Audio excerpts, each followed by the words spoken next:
counsel for the prosecutors, under the control and supervision of the House Panel of Prosecutors. If I may, Your Honors. Please proceed. I can see Senator Panfilo Lacson coming in at narinig ko po yung kanyang interview nung sinabi po niya na baka magkaapo na tayo dito at magkaroon na ng national bird, hindi pa tapos ang impeachment trial na to. We have seen, this is... Mami said national bird. Hindi po ba, Senator Lacson? Well, somebody who interviewed you said that you said that. It must be another senator judge or another person. Talking about birds, okay. Please proceed, ma'am. I never talked about birds. Then definitely my information was hearsay. In any event, in the last 4 trial days, we have had several hours of legal calisthenics, direct examination, cross-examination, and today we also had redirect and recross.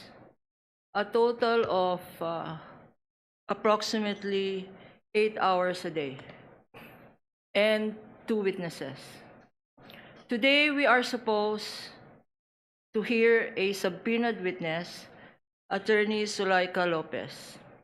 And after her, another witness, subpoenaed or called to appear here, Captain Belinda Bello. After hearing the 2 competent and credible witnesses, not expert witness, but through their credentials showed that they were competent to testify on the matters that they were asked to authenticate. After evaluating through these 2 witnesses, 19 documentary evidence from Agent Kalilong and 45 documentary evidence from our recent witness, Attorney Lotok. And after the very clarificatory and probing questions of our senator judges, after evaluation, and not only during this 5-minute huddle,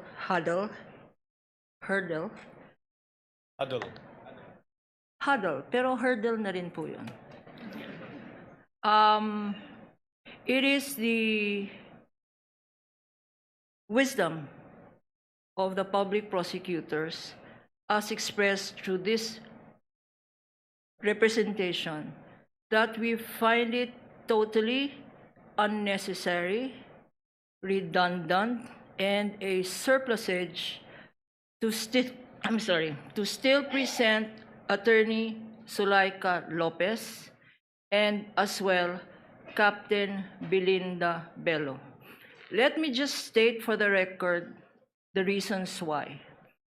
Had we been able to present Attorney Zulaika Lopez, she would have proven 3 things, or we would want to have proven 3 things. First, that she was personally present inside that detention center when the Vice President uttered the video, Exhibit P-4-10, when she uttered the statements that she had contracted, that she had already contracted a killer, and you have heard this already before, and so on, to kill the President, the First Lady, and the Speaker of the House. That would have been the first offer of testimony, that she was personally present inside that detention center when the Vice President uttered those statements. Admitted already, admitted by no less than Attorney Vinluan here, who in his closing remarks or opening remarks mentioned more than 10 times that that press conference occurred, Attorney Zulueta and the Vice President was there, and that in that press conference or a live broadcast, the Vice President did utter the statements we have heard time and again, Exhibit P-4-10. Although Attorney Vinluan says yes, 10 times, I counted just now. I counted that the admission there as to the utterance was made 10 times. Although Attorney Vinluan did say that it is a matter of interpretation, he says that the Vice President did not act as Vice President when she made those utterances. He attempted to give a humane picture to the Vice President that she had reacted as mother, sister, brother? No. And that she was not reacting in her capacity as Vice President. But in that statement that Attorney Vinluan mentioned, there was admission as to the utterances being made more than 10 times. He said, our interpretation is wrong, but again, that is left to the discretion of this court. So that was the first offer.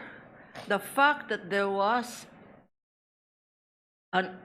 were utterances made in a press conference and that Attorney Zulueta was president. No need to present Attorney Lopez for this purpose. Secondly, our second purpose was that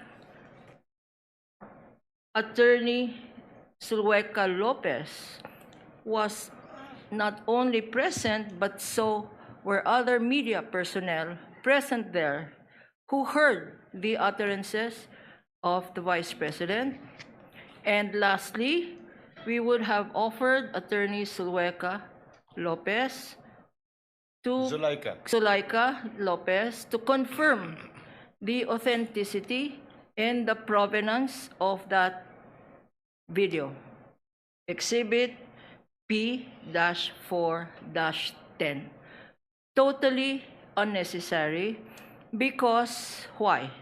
Because the defense themselves used the very same video, said exhibit, in their defense when they showed Attorney Zulueta crying and allegedly complaining about the violation of our human rights.